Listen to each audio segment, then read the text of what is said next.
Hi hello friends, బాగున్నారా? నేనైతే చాలా బాగున్నా. వీడియోని పూర్తిగా చూడండి ఫ్రెండ్స్. మా ఛానల్ మొదటగా చూస్తున్నట్లయితే సబ్స్క్రైబ్ చేసుకోండి, లైక్ చేయండి, ఎవరికన్నా షేర్ చేయండి, మర్చిపోకండి. ఓకేనా? ఇప్పుడు నేను ఒక టాపిక్ చెప్తున్నా. కొంతమంది కాదు, ఇంట్లో చుట్టాలే కాదు, అన్నల తమ్ముళ్ళే కాదు, అక్క చెల్లెలే కాదు, పక్కనున్నప్పుడు బాగా ప్రేమిస్తారు. దూరం అయిపోయినాక ప్రేమించినట్టు నటిస్తారు, మర్చిపోతారు కూడా. కానీ ఒక చెల్లెలైతే అన్న కోసం, అన్నయ్య ఎప్పుడు బాగుండాలని ఎప్పుడూ ప్రేమిస్తుంది. అవునా కాదా? ఎందుకంటే అది మన రక్తంలోనే ఉండిద్ది. వాళ్ళు మర్చిపోవచ్చు, నా కుటుంబం నా ఇల్లు అని అనుకుంటారు ఒక్కొక్క అన్నలు. కానీ చెల్లెలైతే నా కుటుంబంతో పాటు నా పుట్టింటి కుటుంబం కూడా అని ఎప్పుడు మతిలోనే పెట్టుకునేది. ఎందుకంటే ఆ బాగోగులు అనుభవించాం కాబట్టి. పుట్టింటి నుంచి మనల్ని దూరం ఇచ్చేసారు కదా, మనల్ని మర్చిపోవచ్చు వాళ్ళు. కానీ మనమైతే వాళ్ళని మరవలేము కదా. అవునంటారా కాదంటారా? ఎందుకంటే ఈ కొన్ని నిజ జీవితాలు. కొంతమందిలో అన్నయ్యలో ప్రేమ ఉండదు, వదినలో ప్రేమ ఉండిద్ది. కొంతమంది అన్నయ్యలో ప్రేమ ఉంటే వదినలో ప్రేమ ఉండదు. ఇంకొకరికైతే ఇద్దరికీ ప్రేమ ఉండదు. అది కొంతమంది స్వభావాలను బట్టి. ఆడబిడ్డలకైతే ఎప్పుడూ ప్రేమ వాళ్ళ మీద. అవునా కాదా? నాకైతే అలాగే ఉండిద్ది. ఎందుకంటే మా పెద్దమ్మ పిల్లలు, మా అన్నయ్యోళ్ళు మేమందరం ఒకలాగే పెరిగాము.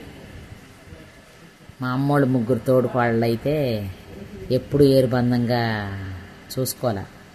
మా పెద్దమ్మోళ్ళు, మేము, మా పెద్దమ్మ, మా చిన్న పెద్దమ్మ, మేము అందరం కలిసి దగ్గర ఇళ్ళు అందరం కలిసి మా ఇంట్లో లేకపోతే వాళ్ళ ఇంట్లో తెచ్చుకోవటం అట్టుండేవాళ్ళం. మా పెదనాన్నోళ్ళు కూడా ఎప్పుడు ఏమి చెప్పేవాళ్ళు కాదు. మా పెద్దమ్మోళ్ళు కూడా ఎప్పుడు ఏమి చెప్పేవాళ్ళు కాదు మాకు. ఎందుకంటే మా ఇంట్లోకి వచ్చినప్పుడు మేమేమనం, వాళ్ళ ఇంట్లోకి వెళ్ళినప్పుడు మమ్మల్ని ఏమనరు. అట్లా కలిసిమెలిసి పెరిగాం కాబట్టి ఇప్పుడు కూడా నేను ఊరికి వెళ్తే అప్పుడప్పుడు అందరం చూసేస్తా ఫ్రెండ్స్. మీరు కూడా అలా వెళ్ళండి. అట్లాగే ఒక చిన్నప్పుడు అందరం కొత్తగా వచ్చిందంట, నాకు తెలీదు. మా అన్నయ్యోళ్ళు అని అన్నారన్నమాట. కొన్ని రోజుల తర్వాత ఆమెనైతే వదినమ్మ అని పిలిచేవాళ్ళమే.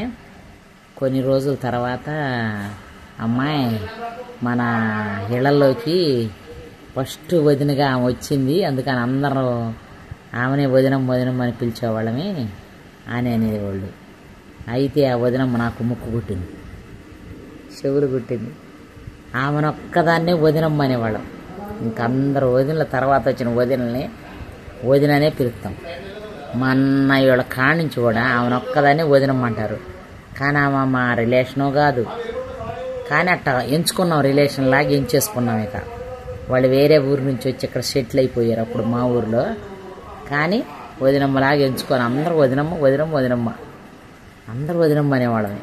అట్లా అలవాటు అయిపోయింది. ఒక్కొక్కళ్ళు ప్రేమలో అలా. ఇప్పుడు కూడా ఎవరు వదిన అని అసలు పిలవరు. ఇప్పుడు కూడా సుబ్రతం వదినమ్మ కదా, చచ్చిపోయింది పాపం. సుబ్రతం వదినమ్మనే ఇప్పుడు కూడా ఆమె పేరు వదినమ్మనే పడిపోయింది. ఎందుకంటే ఎవరిని ఒక్క మాట అనేది కాదు. ఆమె కూడా అట్లా కలిసిమెలిసి ఉండేవాళ్ళం ఫ్రెండ్స్ మేము.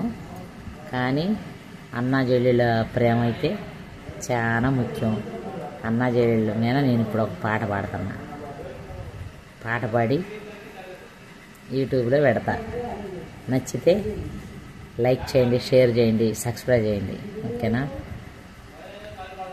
అన్నయ్యల మీదనే కేవలం. ఎందుకంటే మనకే ప్రేమ ఎక్కువ ఉండింది అన్నయ్యల మీద. వాళ్ళకు ఉండకు అని ఏం చేద్దాం. వాళ్ళ కుటుంబాలు, వాళ్ళ బాధ్యతలు ఉంటాయి. మనకైతే ప్రేమలు ఉంటాయి కదా, మనమైతే చంపుకోలేము. కొంతమంది అన్నయ్యలు ప్రేమించే వాళ్ళు ఉంటారు, కొంతమంది కష్టపెట్టే అన్నయ్యలు కూడా ఉంటారు. ఒక్కోసారి మా అన్నయ్యలు కూడా నన్ను హర్ట్ చేశారులే. అంతకుముందు ఒక వీడియో పెట్టాను. చేస్తారు వాళ్ళని, మనం ఏం అడగకూడదు. అడిగితే హట్ చేస్తారు. వాళ్ళు మనల్ని అడిగినప్పుడు మనం లేవు అనకూడదు.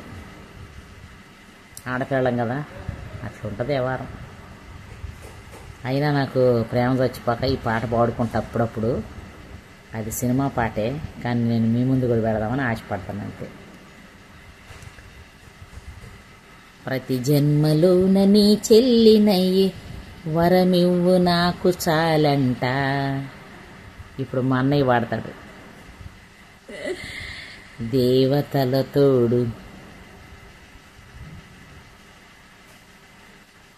దేవతల తోడు, దీర్ఘాయుష్మాన్ భవ.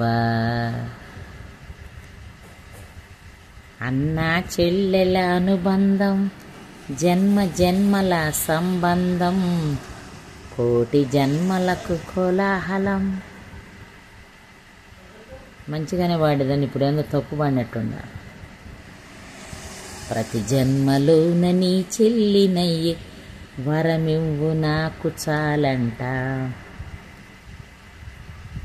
దేవతల తోడు, దీర్ఘాయుష్మాన్ భవ.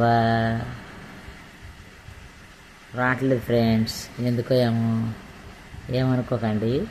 ఓకేనా? నచ్చితే లైక్ చేయండి, షేర్ చేయండి, సబ్స్క్రైబ్ చేయండి.